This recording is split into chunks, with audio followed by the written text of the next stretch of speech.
안녕하십니까? 익상장문외과 원장 최성년입니다. 저번 시간에 이어 이번에는 내면의 본성이 드러나 진정한 행복을 누릴 수 있는 4가지 감정에 대해서 자세히 알아보겠습니다. 그것은 사랑, 감사, 믿음, 기도입니다. 첫째로 사랑에 대해서 알아보겠습니다. 의식이 자의 감정으로 내 안에 갇혀 있으면 세상이 보이지 않고 갇혀 있으며 자유롭고 행복하게 할 내면의 밝은 빛이 자라는 장막에 갇혀 드러나지 않습니다. 우리가 사랑할 때 자로부터 근심, 걱정, 두려움이 사라지고 자유로워지며 내면에 힘이 생깁니다. 또 사랑을 실천할 때 고통 속에서도 생명의 힘이 생깁니다. 우리 내면의 본성 안에 사랑과 자비를 내포하고 있으며 사랑은 우주와 소통하는 공통 언어입니다. 인간의 고통의 원인 중 하나는 무의미함과 무가치인데 의미와 가치는 사랑할 때 나오는 것입니다. 타인을 위해서 사랑을 실천할 때 아픔도 있지만 그 안에서 의미를 느끼며 모든 것을 이겨내는 힘이 생기는 것입니다. 저의 개인적인 경험 한 가지를 얘기해 보려 합니다. 제가 어떤 사건이 있어 우울하고 무기력에 빠진 적이 있었습니다. 삶에 의욕도 없고 식욕도 없고 숨도 잘 못 쉬고 잠도 잘 못 자며 매 순간을 힘들게 버티고 있었습니다. 그때 삶의 큰 화두는 사람은 무슨 힘으로 살까? 무엇이 사람에게 생명의 힘을 줄까? 라는 것이었습니다. 이런 와중에 L에서 진료 중에 사진을 못 써서 본인 혼자 힘으로 먹지 못하고 대소변을 탄핵에 의존하는 20대 여성이 변비로 우리 병원에 퇴원했습니다. 그 환자를 보자마자 너무 안타까운 마음에 나도 모르게 젊은 여자 환자의 몸과 마음의 쾌유와 가족의 일을 위해서 진심 어린 기도를 했습니다. 그 순간 내 마음속에 기적이 일어났습니다. 그 환자를 치료해준 뒤 의욕이 없었던 진료가 어떻게 진료 시간이 끝나는지 모르게 힘있고 의욕적으로 다른 환자를 치료하게 되었습니다. 환자에게 사랑과 자비의 마음으로 치료해준 그것만으로도 힘이 생긴 것입니다. 사람이 우울증이 생겨 절망과 무기력 속에 극단적인 선택을 하는 것도 마음에 힘이 없어서 그러는 건데 사랑하면 고통 속에서도 이겨내는 힘이 생기는 것입니다. 우리는 사랑할 때 불안, 걱정, 두려움이 사라지고 본성과 만나 생명의 힘이 드러나는 것입니다. 사랑은 사람 만난 사람과 주는 사람 모두에게 위로와 생명을 주는 것입니다. 두 번째는 감사입니다. 어떤 의미에서 원래 내 것이란 것은 없습니다. 우리가 생존에 필요한 유식지에 관한 모든 것은 세상과의 유기체적 관계 속에서 애부로부터 얻은 것입니다. 애부세에게 도움이 없으면 우리는 한시도 생존할 수 없는 것입니다.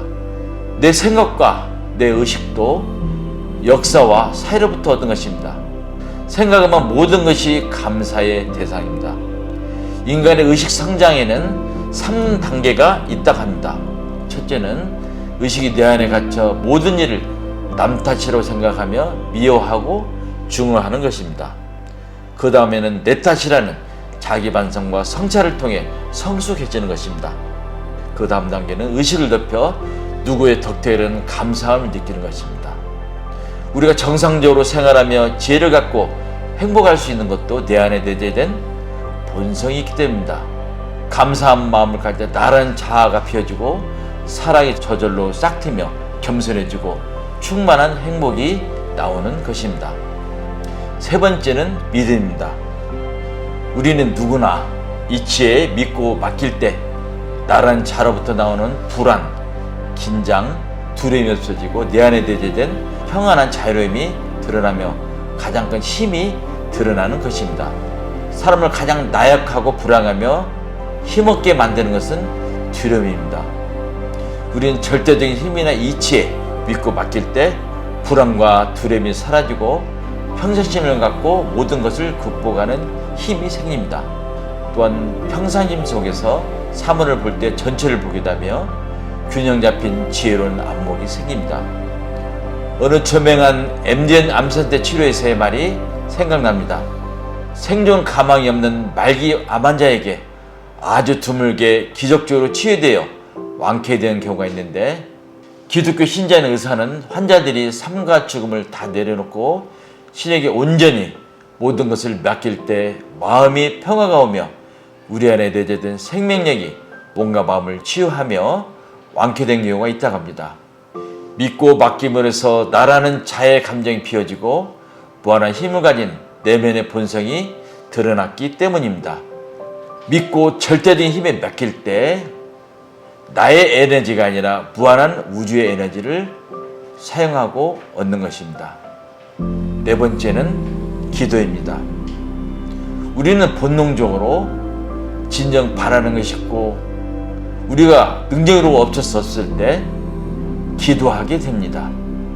그리고 진정으로 타인을 위해 기도할 때 자로부터 생기는 감정을 내려놓고 내 안의 본성이 드러나게 됩니다. 그래서 기도하면 먼저 기도하는 본인이 변하게 되는 것입니다.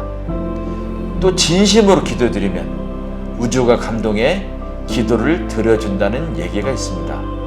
양자역학에서는 세상은 10차원 이상이며 그 안에서 유기체적으로 관계를 맺고 연결되어 있고 우리 생각이나 행위는 서로에게 영향을 미친다고 합니다. 우리가 진심으로 기도하면 내 에너지를 쓰는 것이 아니라 우주의 에너지를 쓰는 것입니다. 기도의 궁극적인 목표는 일치입니다. 타인을 위하여 기도할 때 내가 하는 것이 아니라 내 안에 본성이 하는 것이고 궁극적으로 본성과 일치하며 참 행복인 내면의 본성이 드러나는 것입니다. 유교, 도교, 불교의 동양의 전통 종교를 아우리는 기독교 도인 김후구 목사는 하느님 마음, 본성의 마음이 세상을 움직이는 근본 이치라며 심죽두라는 말을 했습니다. 너무나 감사한 것은 본래 마음에 누구나 내면에 내재하며 함께하고 있으며 내 것이라는 자로부터의 생각과 감정을 내려놓으면 내면의 본성이 드러나 우리가 진정 바라던 자유롭고 완전한 행복을 누릴 수 있습니다. 생각과 감정이 행복을 위한 기술이며 여러 감정이 있겠지만 사랑하고 감사하며 믿고 기도할 때 우리 내면에서 진정 바라는 더 없는 행복을 얻을 수 있는 것입니다. 우리 안에 내재된 좋은 감정을 끄집어내어 사용한다면 누구나 참 행복을 누리시다는 작은 소망을 가져봅니다. 여러분도 저와 함께 내면의 행복을 찾는 것에 마음에 집중해보면 어떨까요? 감사합니다. 지금까지 익산 장문외과 원장 최성량이었습니다.